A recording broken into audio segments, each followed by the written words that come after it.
Hey guys, and welcome to the second part of my playthrough for God of War. My friend decided that they wanted commentary in these videos, so I decided to bring that to you.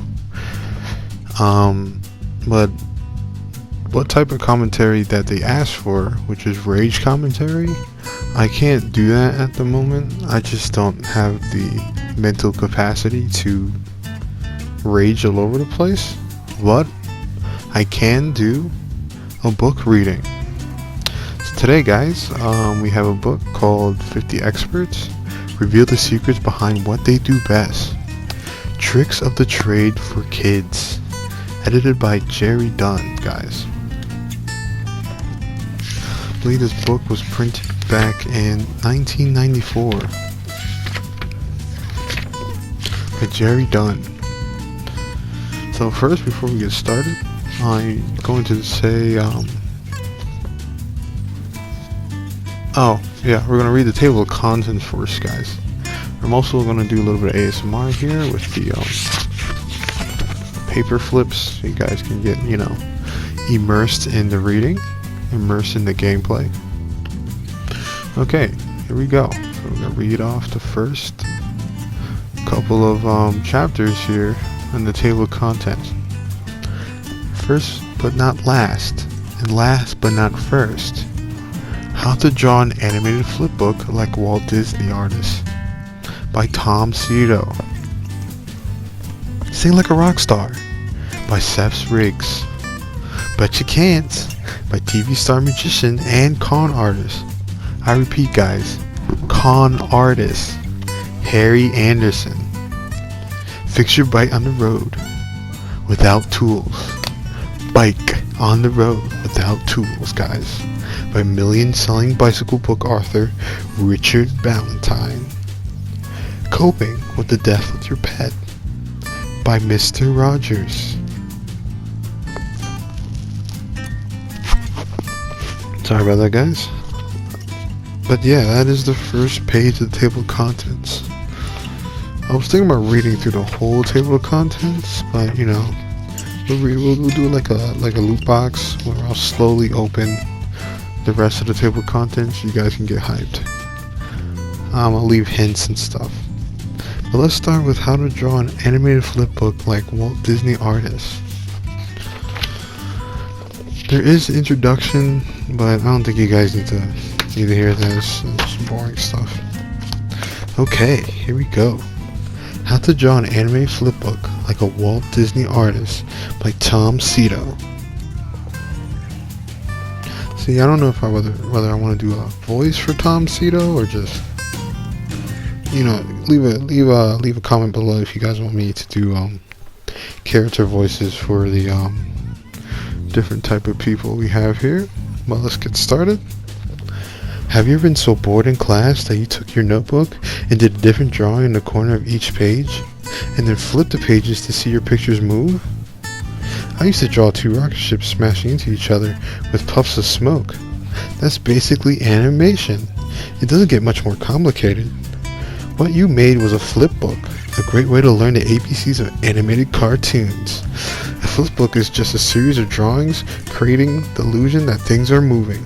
It's the same principle I used to make the fish sing in Little Mermaid, or to make Roger Rabbit's eyes go boing. To create a flipbook, you don't need any more advanced technology, guys, than a pen and a 3x5 scratch pad.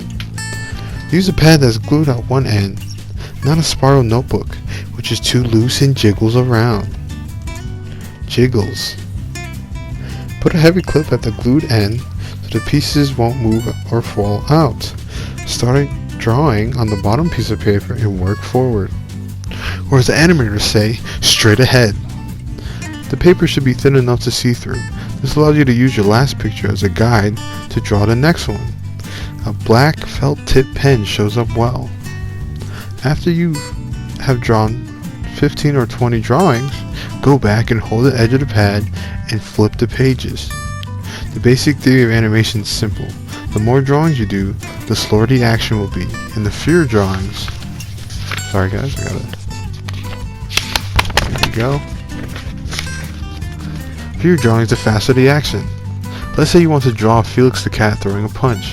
He winds up his fist slowly, so you draw a lot of pictures, and each one slightly different from the one before. When he throws the punch, his hands move fast. You need only 1 or 2 drawings. Pow! I've drawn a few samples showing you how to make things and people seem to move, what we call effects animation and character animation.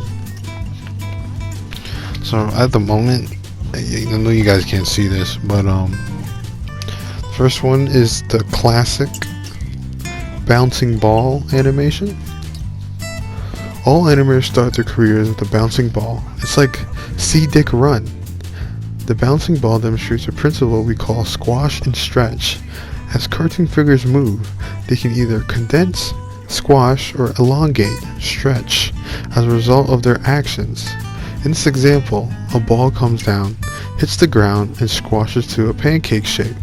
This may look exaggerated, but it's exactly what you see in the high-speed photography of a basketball hitting the floor. Squash and stretch applies to bodies too.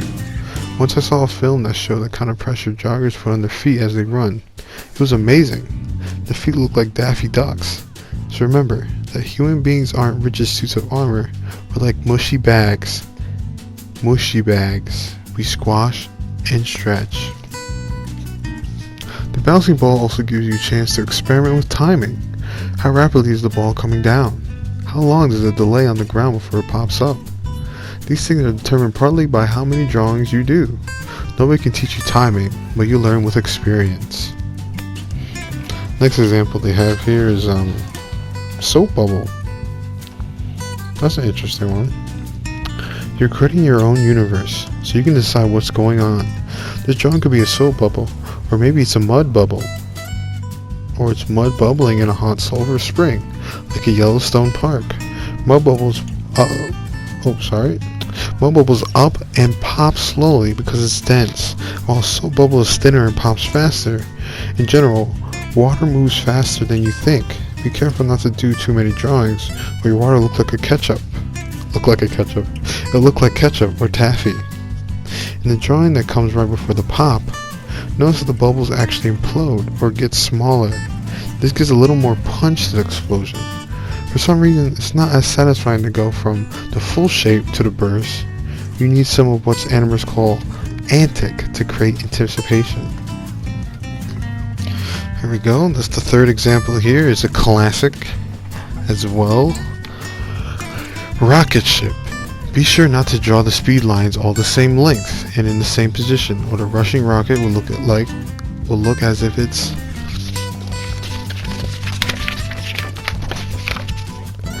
drilling a bunch of spaghetti. Speed lines should look different in each picture. Always keep them moving backwards to show the direction of motion. Even I didn't really know that. It's good to note. H-bombs, guys. H-bombs might not be the most appropriate example, but what the heck? There's a bit of anarchist in each of us. The use of white frame and black frame is an old film device. The white is like a flash of blinding light to which the black adds more impact. Even live action movies use this trick to make an explosion seem more dramatic. Shock waves appear next, and then the smoke, which builds from the bottom.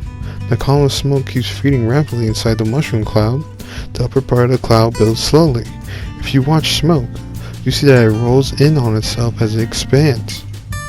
So at the bottom here, guys, they have a little example of a missile going down. And then it goes white frame and then black frame.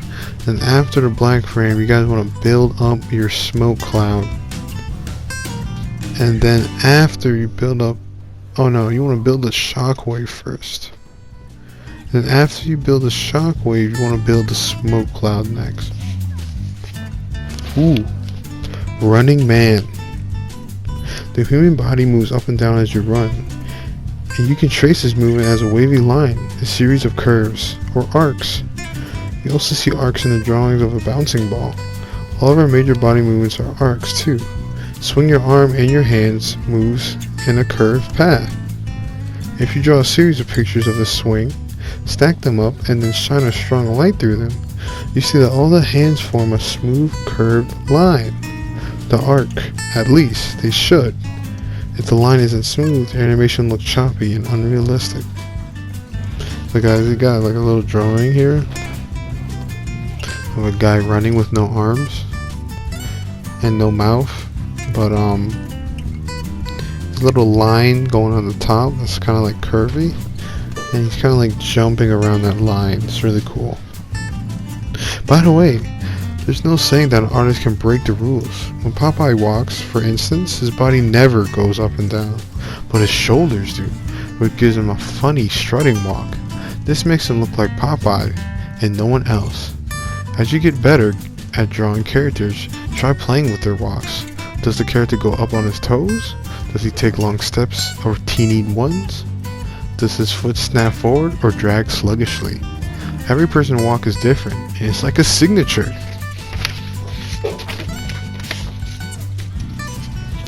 This brings us to what animation is really about.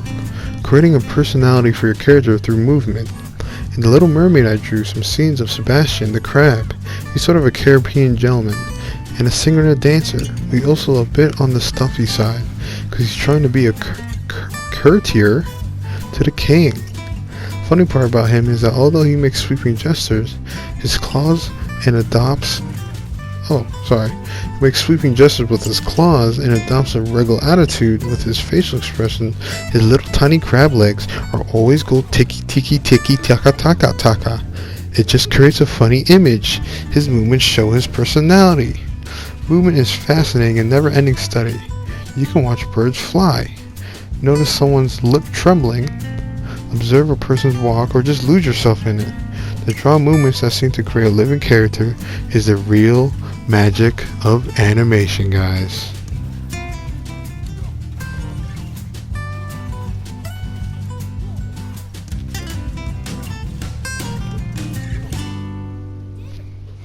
Okay, so that's pretty much all for today.